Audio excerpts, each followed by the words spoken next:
청문회에서 김상병이 죄송합니다. 모든 것이 사실입니다. 모든 비리를 시인합니다. 하지만 곧이어 근데 저만 그랬던 건 아닙니다. 지휘관들도 다 알고 있었습니다. 라고 폭탄 발언을 합니다.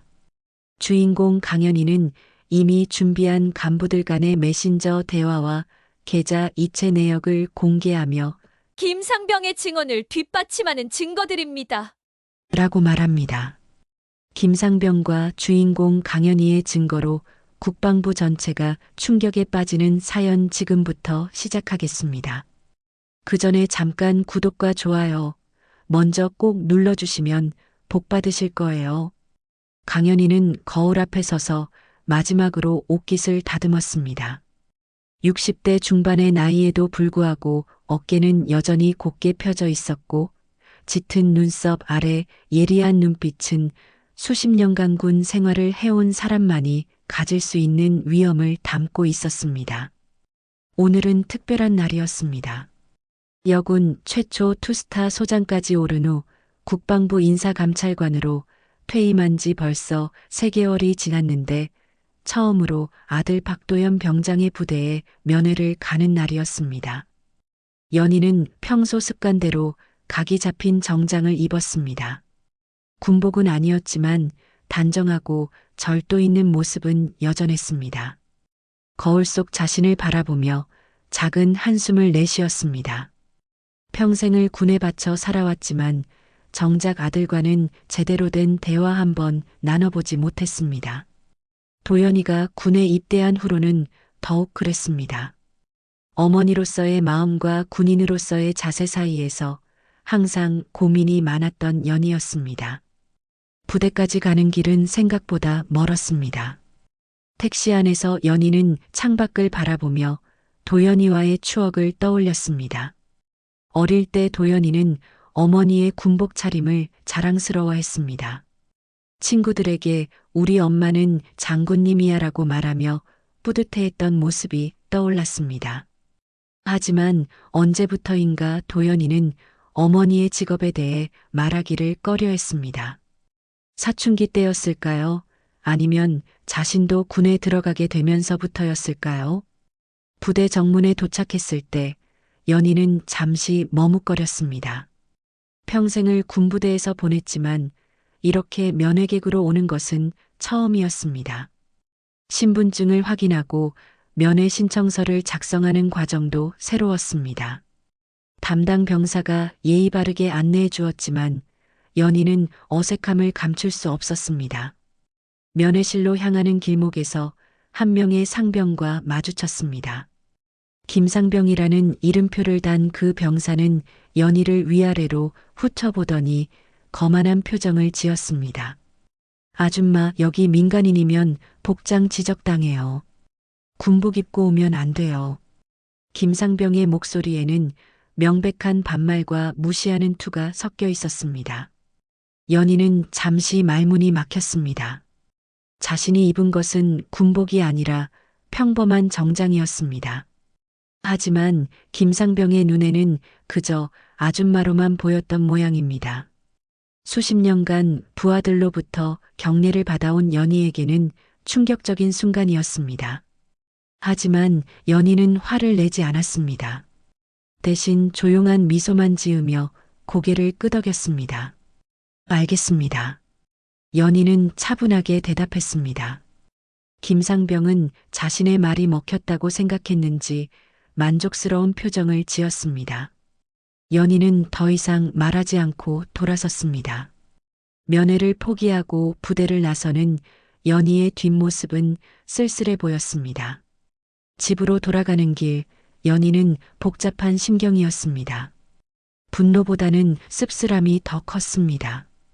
자신이 평생 몸담았던 군이라는 조직이 이런 모습인가 하는 생각이 들었습니다.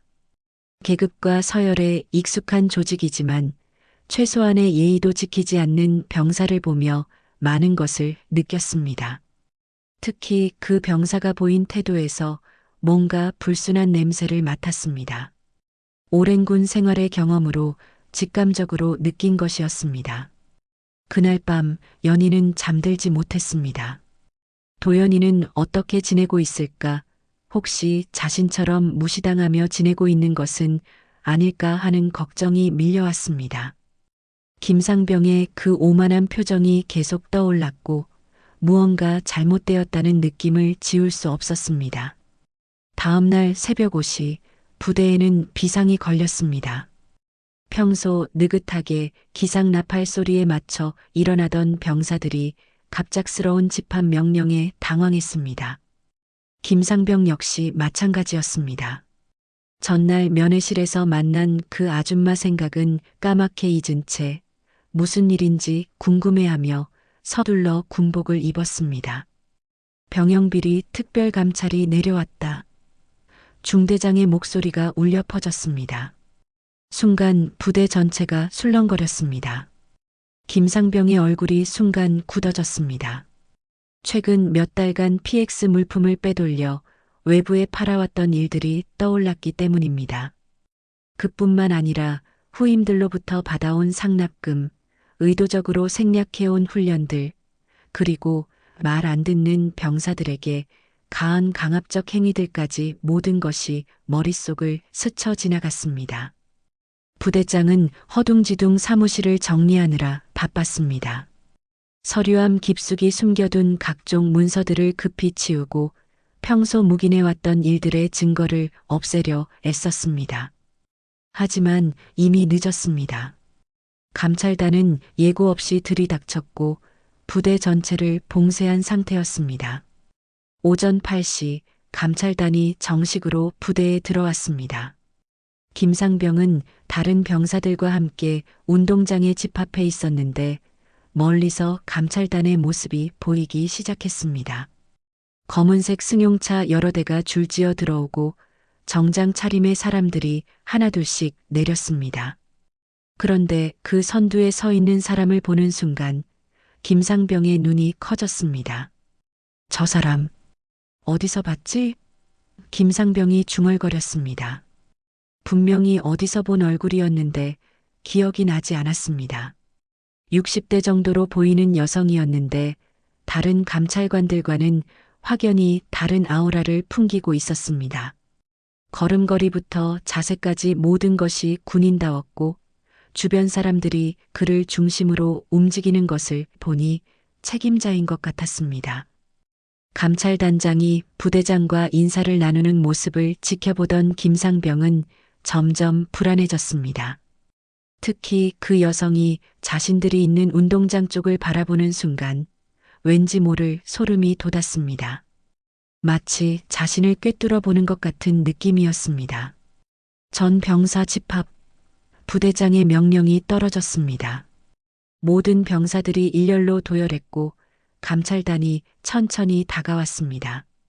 그 여성이 맨 앞에 서서 병사들을 하나하나 살펴보기 시작했습니다. 김상병의 차례가 다가올수록 심장이 빨리 뛰었습니다. 그때였습니다. 그 여성이 김상병 앞에 멈춰 섰습니다. 가까이서 보니 더욱 확실했습니다. 분명히 어디서 본 얼굴이었습니다. 그런데 도무지 기억이 나지 않았습니다. 여성은 김상병을 몇 초간 바라보더니 천천히 입을 열었습니다. 이상하군요. 어제 본 사람 같은데. 그 순간 김상병의 머릿속에 번개가 쳤습니다. 어제 면회실에서 만난 그 아줌마였습니다. 군복 입고 오면 안 된다고 했던 바로 그 사람이었습니다. 하지만 지금 그는 완전히 다른 모습이었습니다. 정장 차림이지만 군인 특유의 위엄이 온몸에서 뿜어져 나왔고 주변의 모든 사람들이 그에게 경의를 표하고 있었습니다. 설마 김상병의 얼굴이 하얗게 질렸습니다. 동시에 부대장이 다급하게 달려와 그 여성에게 정중하게 인사를 했습니다. 강연희 투스타 장군님, 부대 시찰을 환영합니다. 부대장의 말을 들은 순간 김상병의 다리가 후들거렸습니다. 투스타 장군, 여군 최초로 소장까지 오른 전설적인 인물이었습니다. 그것도 최근까지 국방부 인사감찰관을 지낸 사람이었습니다. 어제 자신이 아줌마라고 부르며 반말을 했던 그 사람이 바로 이 사람이었던 것입니다. 김상병은 식은땀이 흘렀습니다. 주변 병사들도 웅성거리기 시작했습니다. 투스타 장군이라는 말을 들은 모든 사람들이 긴장하기 시작했습니다. 특히 평소 부정행위에 연루되어 있던 간부들과 병사들은 더욱 그랬습니다. 강연희는 김상병을 마지막으로 한 번 더 바라보았습니다. 그 눈빛에는 어제의 기억이 고스란히 담겨 있었습니다. 하지만 아무 말도 하지 않고 지나갔습니다. 김상병은 그 침묵이 더욱 무서웠습니다. 폭풍 전의 고요함 같았습니다. 감찰이 본격적으로 시작되었습니다. 부대 곳곳을 샅샅이 뒤지기 시작했고 각종 서류와 장부들을 압수해 갔습니다. 김상병은 불안에 떨며 하루를 보냈습니다. 어제의 그 순간이 계속 머릿속을 맴돌았고 자신이 얼마나 큰 실수를 했는지 깨닫기 시작했습니다. 감찰 둘째 날 아침 강연희는 부대 회의실에서 전체 브리핑을 주도했습니다. 부대장을 비롯한 모든 간부들이 긴장한 채로 앉아 있었고 평소 당당하던 그들의 모습은 온데간데 없었습니다.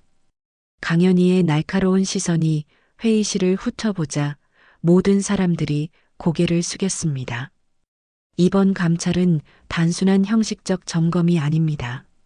강연희의 목소리가 회의실에 울려 퍼졌습니다. 병영 내 비리와 부조리에 대한 철저한 조사입니다. 협조하지 않으면 그에 상응하는 조치를 받게 될 것입니다. 부대장은 손수건으로 식은땀을 닦으며 고개를 끄덕였습니다.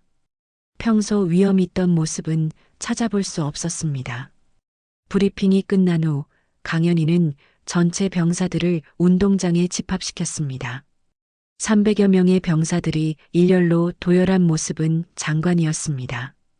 강연희는 천천히 걸으며 병사들을 하나하나 살펴보기 시작했습니다. 그의 걸음걸이 하나하나에서 오랜 군 생활의 경험과 위험이 느껴졌습니다. 김상병의 차례가 다가왔습니다. 어제부터 계속 불안에 떨고 있던 김상병은 강연희가 자신 앞에 섰을 때 온몸이 굳어버렸습니다.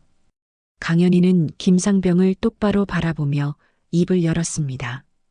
김상병, 날 기억하나? 강연희의 목소리는 차분했지만 그 속에 담긴 압박감은 엄청났습니다. 김상병은 목이 메어 제대로 대답할 수 없었습니다. 주변 병사들도 무슨 일인지 궁금해하며 바라보았습니다. 아닙니다. 제가 실례를 몰라 배웠습니다. 김상병은 떨리는 목소리로 겨우 대답했습니다. 평소 후임들 앞에서 보이던 거만한 모습은 완전히 사라졌습니다. 대신 한없이 작아진 모습만 남았습니다. 강연희는 김상병을 몇 초 더 바라보았습니다.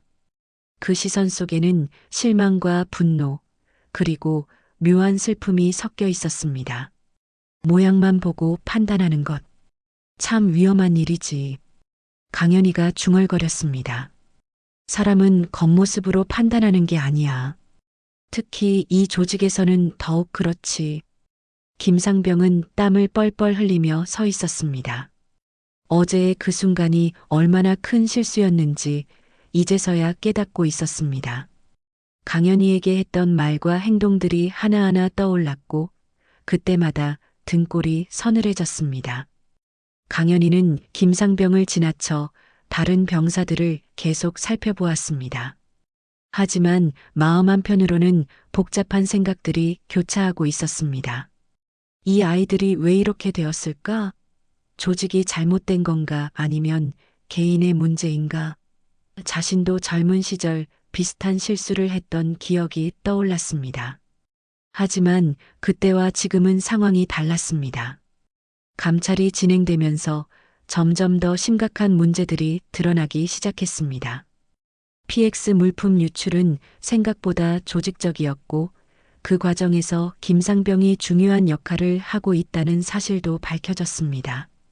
납품업체와의 연결고리, 상급자들과의 공모관계, 그리고 이익분배 구조까지 모든 것이 체계적으로 이루어지고 있었습니다. 더욱 충격적인 것은 훈련 생략 문제였습니다. 정해진 훈련 일정을 의도적으로 축소하고 그 시간에 개인적인 이익을 추구하는 활동을 하고 있었던 것입니다. 이는 단순한 비리를 넘어 국방력 약화로 이어질 수 있는 심각한 문제였습니다. 강연희가 가장 분노한 것은 병사들 간의 위계 질서 문제였습니다. 선임이 후임을 대하는 방식, 돈을 요구하는 상납 시스템, 그리고 말을 듣지 않는 병사들에게 가해지는 압박과 괴롭힘까지 모든 것이 비정상적이었습니다. 이런 환경에서 자신의 아들 박도연이 생활하고 있다는 생각을 하니 가슴이 답답해졌습니다. 오후에 강연희는 개별 면담을 시작했습니다. 먼저 부대의 핵심 간부들을 불러 상황을 파악하려 했지만 모두들 발뺌만 했습니다. 몰랐다. 지시한 적 없다. 개인적으로 한 일이다 같은 변명만 반복했습니다. 하지만 강연희의 오랜 경험으로 보면 이들이 모두 연루되어 있다는 것이 명백했습니다. 김상병도 면담 대상자 중 한 명이었습니다. 면담실에 들어선 김상병은 완전히 위축되어 있었습니다. 강연희는 차분하게 질문을 시작했습니다. PX 물품 유출에 대해 아는 것이 있나? 김상병은 처음에는 부인했지만 구체적인 증거들이 제시되자 결국 입을 열기 시작했습니다. 사실 저만 한 게 아닙니다. 다들 알고 있었어요. 김상병의 고백이 시작되었습니다. 처음에는 작은 물품들부터 시작해서 점차 규모가 커졌다는 것, 상급자들도 묵인하고 있었다는 것, 그리고 이런 일이 이미 몇 년째 계속되고 있었다는 것까지 모든 것을 털어놓았습니다. 강연희는 김상병의 말을 들으며 분노와 실망감을 동시에 느꼈습니다. 자신이 평생 몸담았던 군이라는 조직이 이런 모습으로 변해 있다는 것이 믿기지 않았습니다. 하지만 동시에 이런 문제들을 뿌리 뽑아야 한다는 사명감도 더욱 강해졌습니다. 면담이 끝난 후 강연희는 혼자 있는 시간을 가졌습니다. 창밖을 바라보며 깊은 생각에 잠겼습니다. 이 모든 문제들의 근본 원인은 무엇일까? 그리고 어떻게 해야 진정한 변화를 만들 수 있을까? 단순히 처벌하는 것만으로는 근본적인 해결이 되지 않는다는 것을 알고 있었습니다. 감찰 사흘째 강연희는 충격적인 사실을 발견했습니다. 압수한 서류들을 분석하던 중 한 장의 문서가 눈에 띄었습니다. 내부 고발 신고서였는데 제출자 란에 적힌 이름을 보는 순간 강연희의 손이 떨렸습니다. 박도연 병장 마이너스 바로 자신의 아들이었습니다. 신고서에는 부대 내에서 벌어지고 있는 각종 비리들이 상세히 기록되어 있었습니다. PX 물품 유출 과정, 상납금 요구 실태, 훈련 축소 및 생략 사례, 그리고 특정 병사들에 대한 괴롭힘까지 모든 것이 구체적으로 적혀 있었습니다. 날짜도 확인해 보니 2달 전에 제출된 것이었습니다. 하지만 이 신고서는 제대로 처리되지 않고 서류함 깊숙이 묻혀 있었습니다. 강연희는 즉시 담당 간부를 불러 추궁했습니다. 이 신고서는 왜 처리되지 않았나? 담당 간부는 횡설수설하며 변명했습니다. 그때 확인해 봤는데 근거가 부족해서. 하지만 강연희가 보기에는 명백한 묵살이었습니다. 아마도 연루된 사람들이 의도적으로 무시한 것으로 보였습니다. 더욱 충격적인 사실은 그 이후 박도연에게 벌어진 일들이었습니다. 신고서 제출 이후 도연이는 부대 내에서 완전히 고립되었습니다. 같은 생활관 병사들조차 도연이를 멀리했고 심지어 식사 시간에도 혼자 앉아 있어야 했습니다. 강연희는 이런 사실을 전혀 모르고 있었습니다.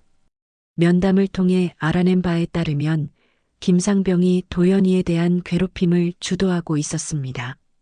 고자질쟁이, 배신자 같은 말로 도연이를 따돌리게 만들었고 다른 병사들도 도연이와 어울리면 자신들도 같은 취급을 받을까봐 거리를 두고 있었습니다. 이는 조직적인 왕따였습니다. 강연희는 김상병을 다시 불러 추궁했습니다. 박도연 병장을 왜 괴롭혔나? 김상병은 처음에는 부인했지만 구체적인 증언들이 나오자 결국 시인했습니다. 걔가 고발했잖아요. 부대 분위기를 망치고. 김상병의 말에 강연희는 분노가 치밀었습니다. 부대 분위기를 망친 건 너희들의 비리행위야. 잘못을 고발한 병사를 괴롭히다니. 강연희의 목소리가 높아졌습니다.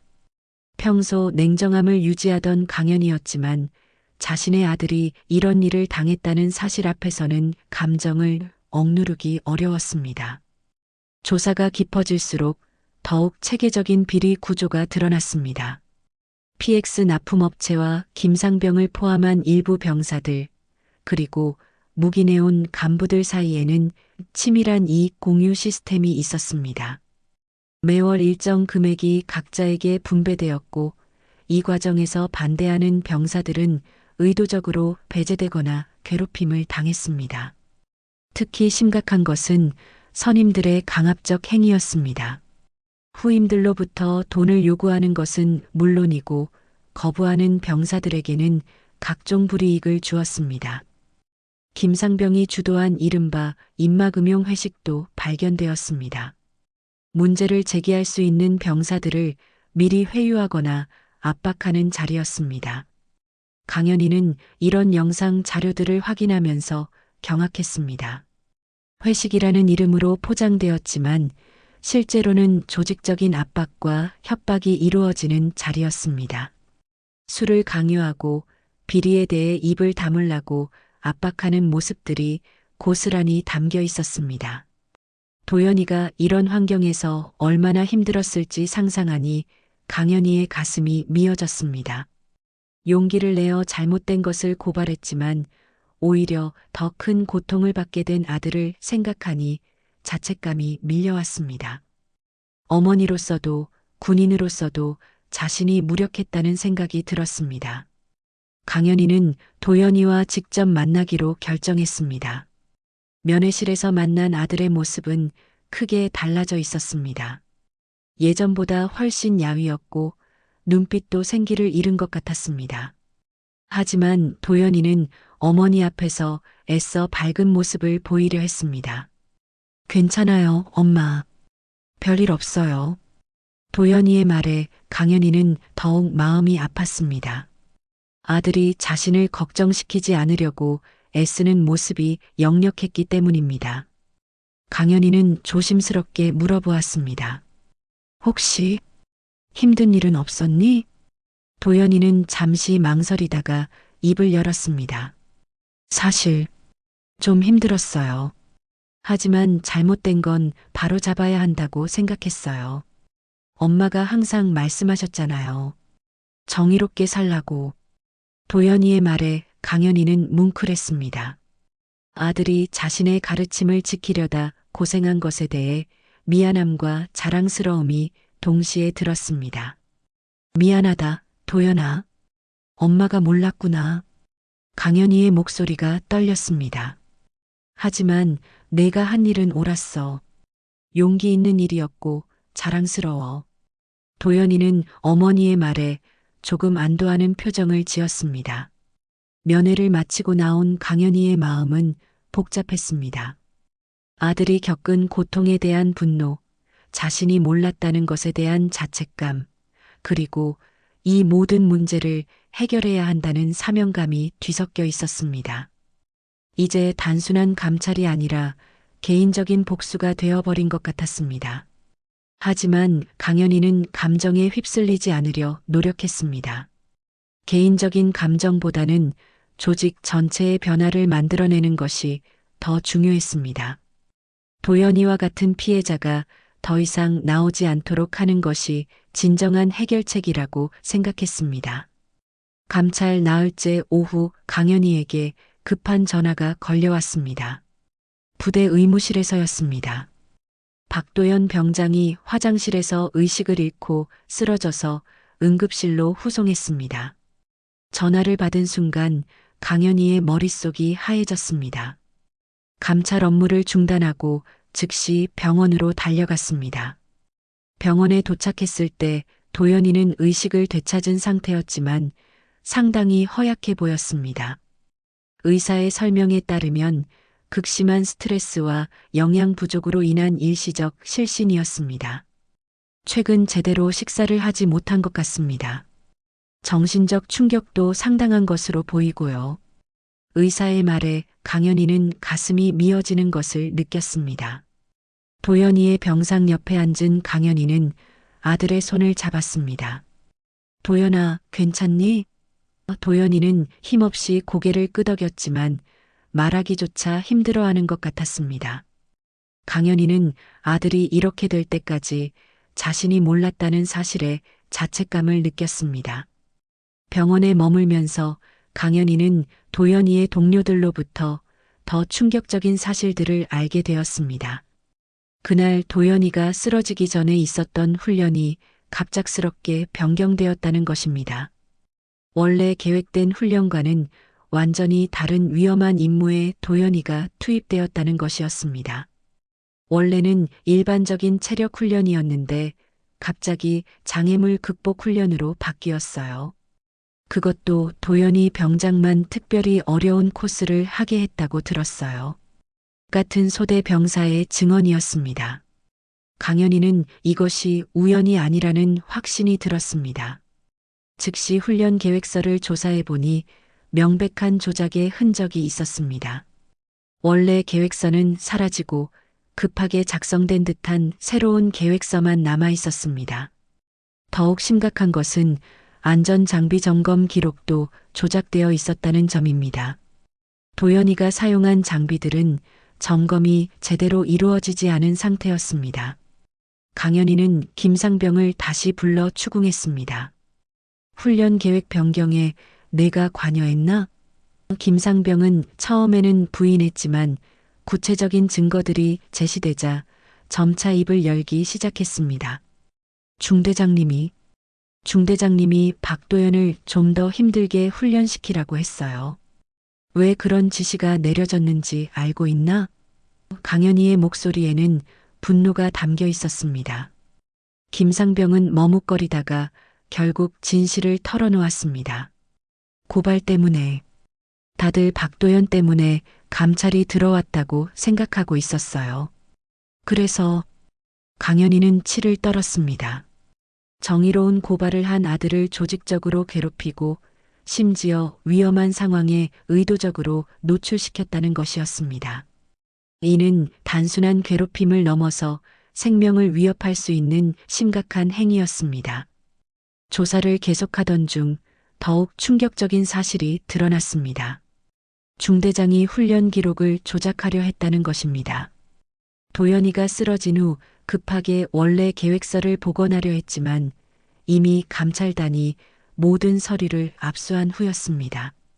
컴퓨터 파일까지 삭제하려 했지만 백업 시스템 때문에 실패했습니다. 부대장은 이런 사실들이 드러나자 완전히 패닉 상태에 빠졌습니다. 자신도 모르는 사이에 부하들이 이런 일을 저질렀다고 변명했지만 강연희가 보기에는 적어도 묵인했거나 방조한 것이 분명했습니다. 조직의 윗선이 이런 식으로 움직일 리 없었기 때문입니다. 부대장, 당신은 지휘관으로서 책임을 져야 합니다. 강연희의 말에 부대장은 변명을 늘어놓았습니다. 정말 몰랐습니다. 중대장들이 독단적으로. 하지만 강연희는 이런 변명을 받아들일 수 없었습니다. 더욱 충격적인 것은 부대장이 극단적인 선택을 시도했다는 소식이었습니다.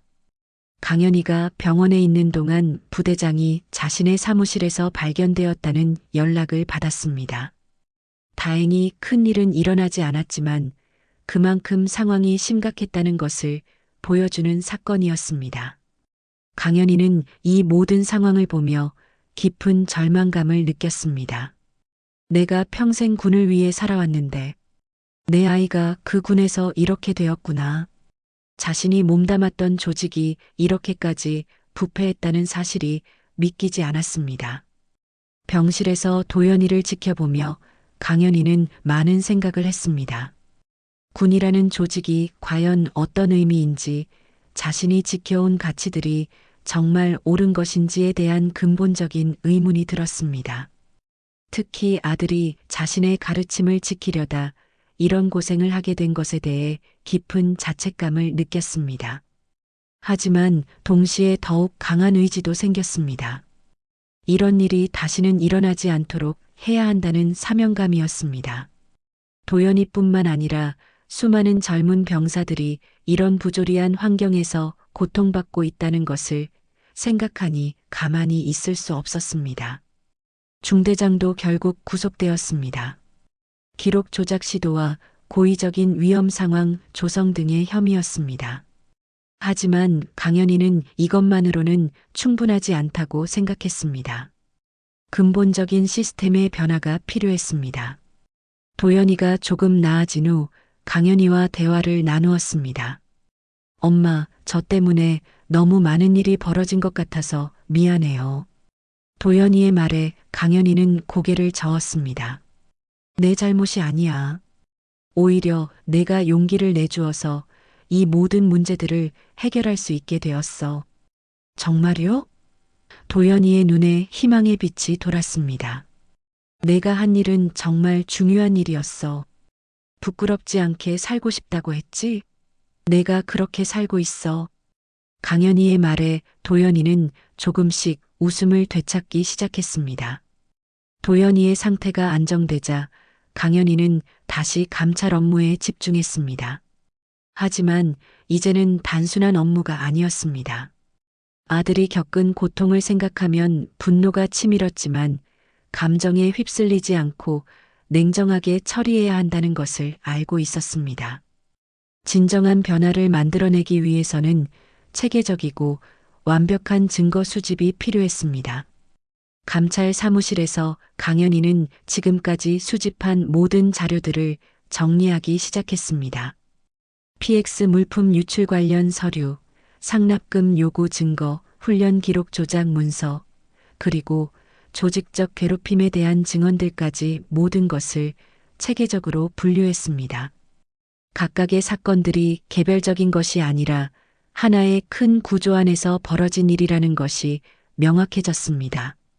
특히 주목한 것은 이런 비리들이 얼마나 오랫동안 지속되어 왔는가 하는 점이었습니다. 과거 기록들을 조사해 보니 최소 3년 전부터 비슷한 문제들이 반복되고 있었습니다. 그동안 여러 번의 신고와 제보가 있었지만 모두 묵살되거나 축소 처리되었습니다. 이는 단순한 개인의 일탈이 아니라 조직 차원의 문제였습니다. 강연희는 자신의 과거를 돌아보며 깊은 성찰에 빠졌습니다. 젊은 시절 자신도 비슷한 복종 문화를 당연하게 여겼던 것은 아닌지 되돌아보았습니다. 상급자의 지시는 무조건 따라야 하고 조직의 안정을 위해서는 개인의 의견은 희생될 수 있다고 생각했던 시절이 있었습니다. 그런 자신의 과거가 지금의 이런 상황을 만드는데 일조했을 수도 있다는 생각에 마음이 무거웠습니다. 하지만 지금은 달랐습니다. 조직의 안정보다 정의가 우선이어야 하고 잘못된 것은 반드시 바로잡아야 한다는 확신이 있었습니다. 특히 도연이와 같은 젊은 병사들이 더 이상 이런 고통을 겪지 않도록 하는 것이 자신의 사명이라고 생각했습니다. 감찰 보고서 작성은 쉽지 않은 작업이었습니다. 모든 사실을 정확하게 기록해야 했고 동시에 처벌 수위와 개선 방안까지 제시해야 했습니다. 강연희는 밤늦게까지 보고서를 작성했습니다. 각각의 비리 행위에 대한 구체적인 증거와 관련자들의 책임 소재를 명확히 했습니다. 가장 중요한 것은 재발 방지 대책이었습니다. 단순히 관련자들을 처벌하는 것만으로는 근본적인 해결이 되지 않는다는 것을 알고 있었습니다. 조직 문화 자체를 바꾸어야 했고 이를 위한 구체적인 방안들을 제시했습니다. 외부 감시 체계 도입, 내부 신고 시스템 개선, 그리고 무엇보다 병사들의 인권을 보장할 수 있는 제도적 장치들이 필요했습니다. 보고서를 완성한 후 강연희는 큰 결단을 내렸습니다. 군 내부의 처리만으로는 충분하지 않다고 판단한 것입니다. 이런 문제들이 사회적으로 알려져야 하고 그래야만 진정한 변화가 가능하다고 생각했습니다. 언론에 관련 내용을 공개 제보하기로 결정했습니다. 물론 쉬운 결정은 아니었습니다. 평생을 군에 바쳐 살아온 사람으로서 조직을 외부에 노출시킨다는 것은 큰 부담이었습니다. 하지만 조직을 지키는 진정한 방법은 문제를 덮는 것이 아니라 투명하게 공개하고 개선하는 것이라고 확신했습니다. 강연희는 신뢰할 만한 언론사에 연락을 취했습니다. 군 출입 기자 중에서도 특히 객관적이고 공정한 보도로 유명한 기자를 선택했습니다. 만남에서 강연희는 모든 자료를 제공하며 정확한 보도를 당부했습니다. 개인에 대한 복수가 아니라 조직의 변화를 위한 것임을 강조해 주세요. 군 본부에도 긴급 브리핑을 요청했습니다. 이미 감찰 보고서는 제출된 상태였지만 사안의 심각성을 고려하여 직접 설명하고 싶다고 했습니다. 군 본부에서도 사태의 심각성을 인지하고 긴급 회의를 소집했습니다. 한편 도연이는 서서히 회복되고 있었습니다. 병원에서 며칠 더 치료를 받은 후 부대로 복귀할 예정이었지만 강연희는 아들의 안전을 위해 다른 부대로 전속시키는 것을 고려하고 있었습니다. 현재 부대에서는 아직도 도연이에 대한 시선이 곱지 않을 것이라고 판단했기 때문입니다. 병실에서 도연이와 대화를 나누며 강연희는 많은 것을 느꼈습니다. 엄마, 이번 일로 많은 것이 바뀔 수 있을까요? 도연이의 질문에 강연희는 확신을 가지고 대답했습니다. 반드시 바뀔 거야. 내가 용기를 낸 것이 헛되지 않을 거야. 처음에는 무서웠어요. 고발하면 더 힘들어질 것 같아서. 도연이가 솔직한 심경을 털어놓았습니다. 하지만 엄마가 항상 말씀하셨잖아요. 옳은 일을 하는 것이 쉽지는 않지만 그래도 해야 한다고. 강연희는 아들의 말에 뭉클했습니다. 자신의 가르침이 아들에게 제대로 전해졌다는 것을 확인할 수 있었습니다. 동시에 그런 가르침 때문에 아들이 고생했다는 것에 대한 미안함도 있었지만 결과적으로는 옳은 선택이었다고 생각했습니다. 엄마는 부끄럽지 않니? 도연이가 조심스럽게 물어보았습니다. 군에 평생을 바쳤는데 이렇게 문제를 폭로하는 것이. 강연희는 고개를 저었습니다. 부끄럽지 않아. 오히려 자랑스러워. 진정으로 조직을 사랑한다면 잘못된 것을 고치려 노력해야 하니까.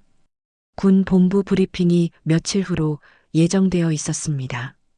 강연희는 그 자리에서 모든 것을 명확하게 설명할 계획이었습니다.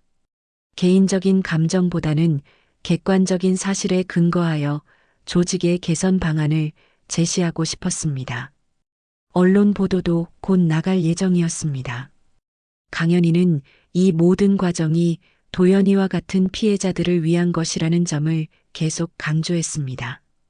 개인에 대한 복수가 아니라 시스템의 변화를 위한 것이라는 점을 분명히 하고 싶었습니다. 군 본부 대회의실은 긴장감으로 가득했습니다. 국방부 고위 간부들이 모두 참석한 가운데 강연희의 브리핑이 시작되었습니다. 회의실 한쪽에는 김상병이 수갑을 찬 채로 앉아 있었습니다. 청문회 형식으로 진행되는 이번 회의에서 그는 핵심 증인으로 출석한 것이었습니다. 강연희는 차분하게 발표를 시작했습니다. 이번 감찰을 통해 발견된 문제들은 단순한 개인의 일탈이 아닙니다. 조직적이고 체계적인 비리 구조가 존재했습니다. 화면에는 복잡한 관계도가 나타났습니다. PX 납품업체와 부대 내 관련자들 사이의 연결고리, 상납금 흐름, 그리고 은밀한 소통 채널까지 모든 것이 도식화되어 있었습니다. 참석자들은 그 규모와 조직성에 놀랐습니다. 생각보다 훨씬 광범위하고 치밀한 비리 네트워크가 형성되어 있었던 것입니다. 강연인은 계속해서 구체적인 증거들을 제시했습니다.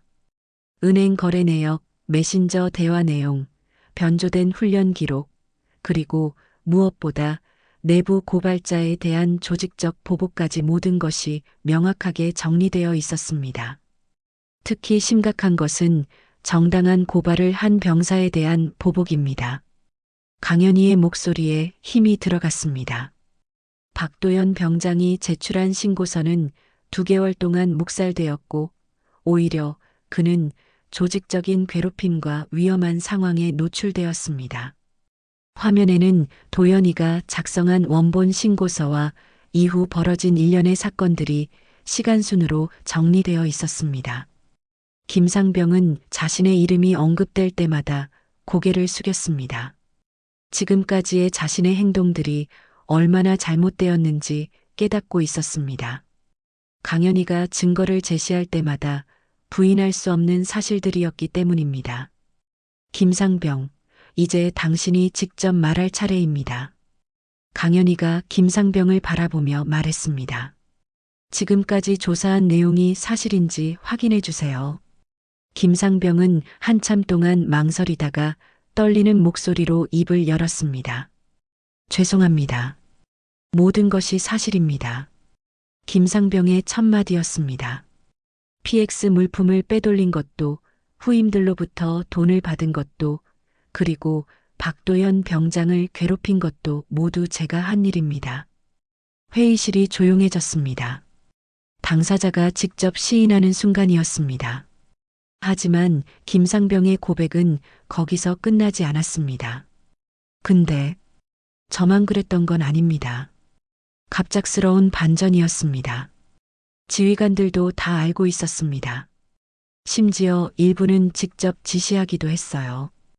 회의실이 술렁거리기 시작했습니다. 강연희는 이미 예상하고 있던 내용이었습니다.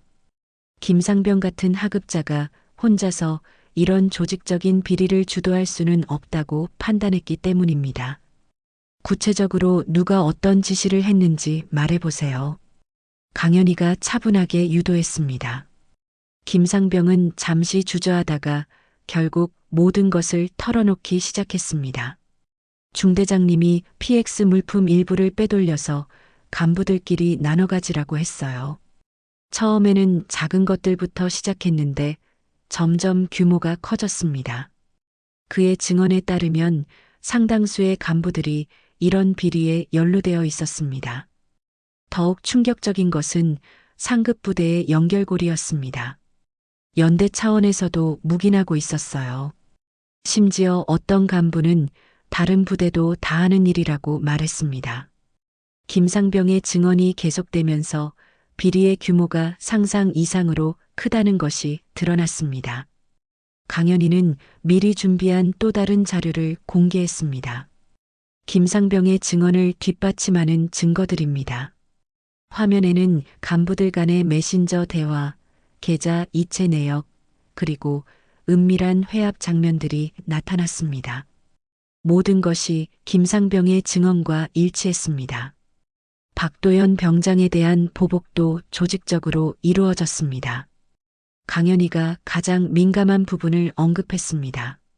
훈련 계획 변경, 위험한 임무 배정, 그리고 안전 장비 점검 소홀까지 모든 것이 의도적이었습니다.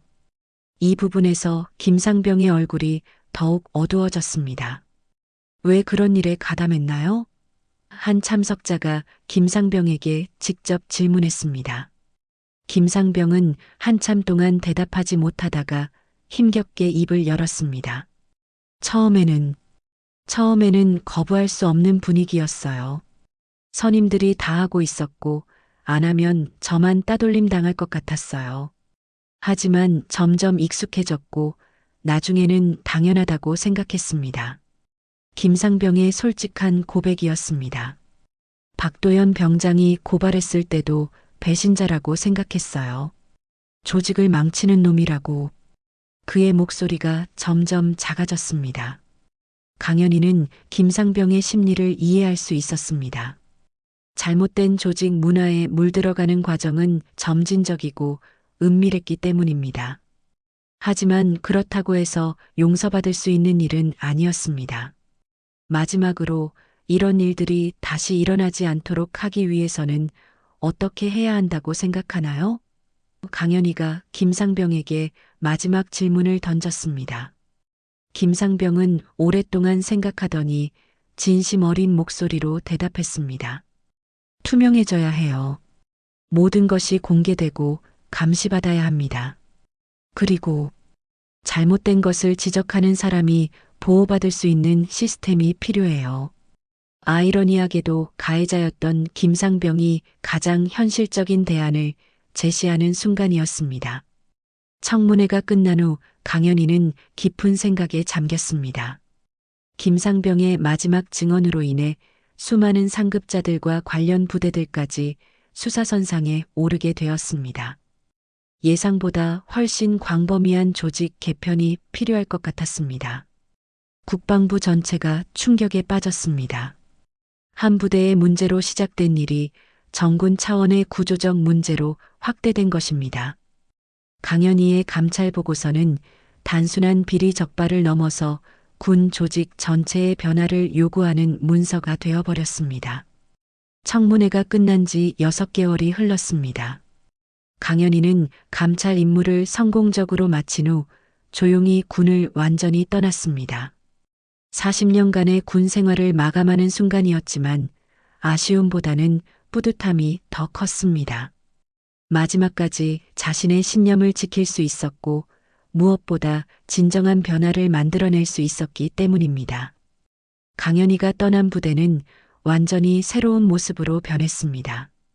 기존 간부들은 대부분 교체되었고 외부 민간 감시 체계가 도입되었습니다.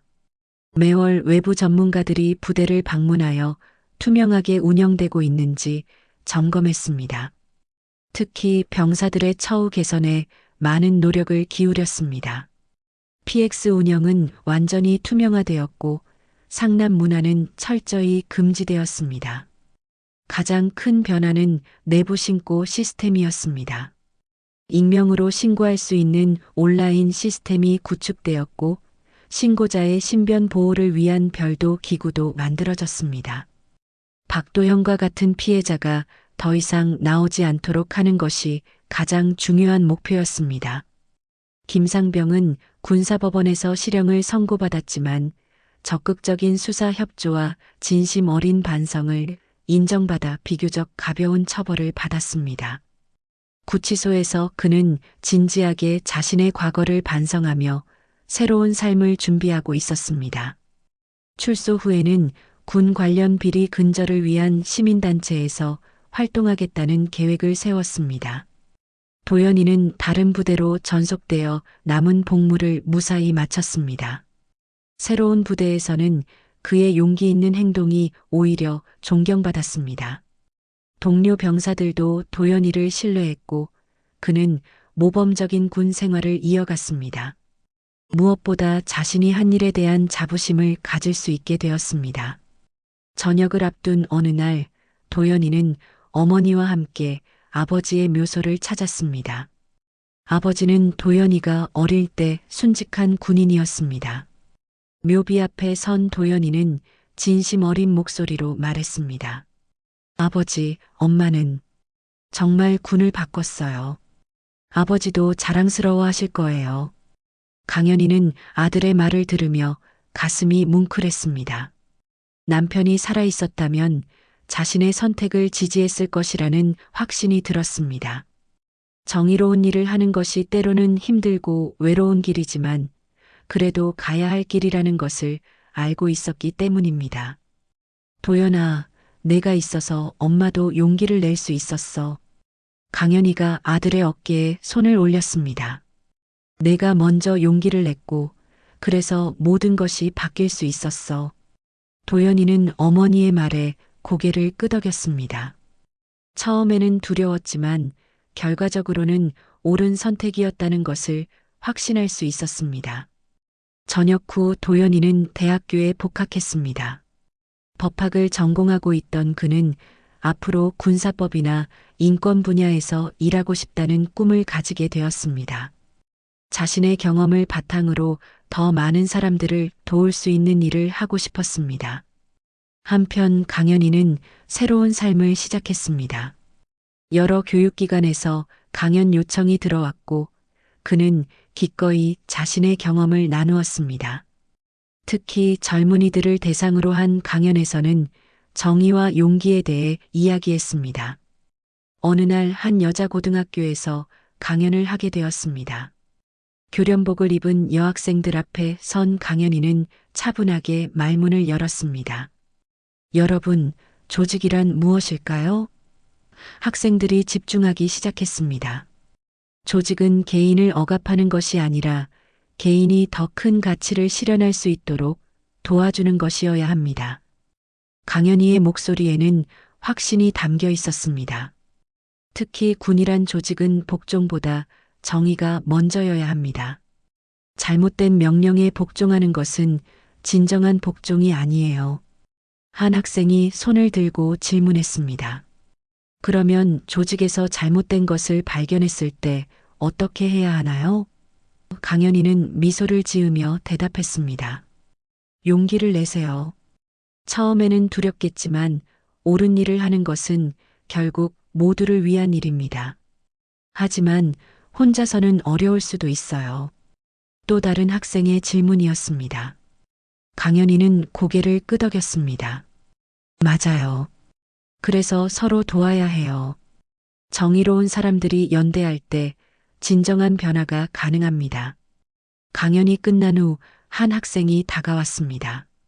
선생님, 저도 나중에 선생님처럼 용기 있는 사람이 될 수 있을까요? 그 학생의 눈에는 순수한 열정이 담겨 있었습니다. 강연이는 따뜻하게 답했습니다. 물론이에요. 여러분 같은 젊은이들이 있어서 미래가 희망적이에요. 집으로 돌아가는 길에 강연이는 창밖을 바라보며 생각했습니다. 자신이 일으킨 변화는 작은 시작에 불과했습니다. 진정한 변화는 이런 젊은이들이 사회에 나가서 만들어갈 것이었습니다. 자신은 단지 그 길을 열어준 것뿐이었습니다. 도연이도 대학교에서 비슷한 활동을 하고 있었습니다.